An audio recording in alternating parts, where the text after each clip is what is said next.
తెలంగాణలో కాంగ్రెస్ పార్టీ పునర్వ్యవస్థీకరణ చర్యలు ముమ్మరంగా కొనసాగుతూ ఉన్నాయి. పార్టీ బలోపేతానికి భాగంగా ప్రతి పార్లమెంటు నియోజకవర్గానికి ప్రత్యేకంగా ఇన్ఛార్జీలను నియమిస్తూ టీపీసీసీ అధ్యక్షుడు మహేష్ కుమార్ గౌడ్ కీలక నిర్ణయాలు తీసుకున్నారు. మొత్తం 17 పార్లమెంటు నియోజకవర్గాలకు ఒక్కో వైస్ ప్రెసిడెంట్ అలాగే 3 జనరల్ సెక్రటరీలను నియమించే విధంగా పార్టీ కార్యక్రమాన్ని రూపొందించారు. ఈ నేపథ్యంలో ఆదిలాబాద్ ఎస్టీ పార్లమెంటు నియోజకవర్గానికి కె రఘువీర్ రెడ్డిని ఇన్ఛార్జిగా నియమితులయ్యారు. ఇతర నియామకాలు ఎలా ఉన్నాయో కూడా ఒకసారి చెప్తాం.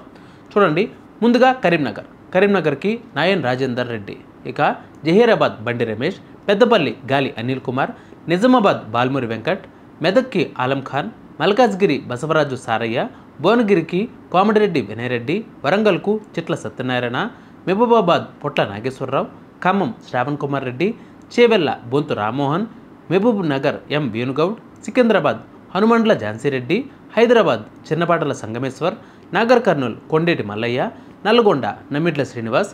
ఈ నియామకాల ద్వారా కాంగ్రెస్ పార్టీ క్షేత్రస్థాయి కార్యకలాపాలను పునర్వ్యవస్థీకరించాలని భావిస్తున్నట్లు తెలుస్తోంది.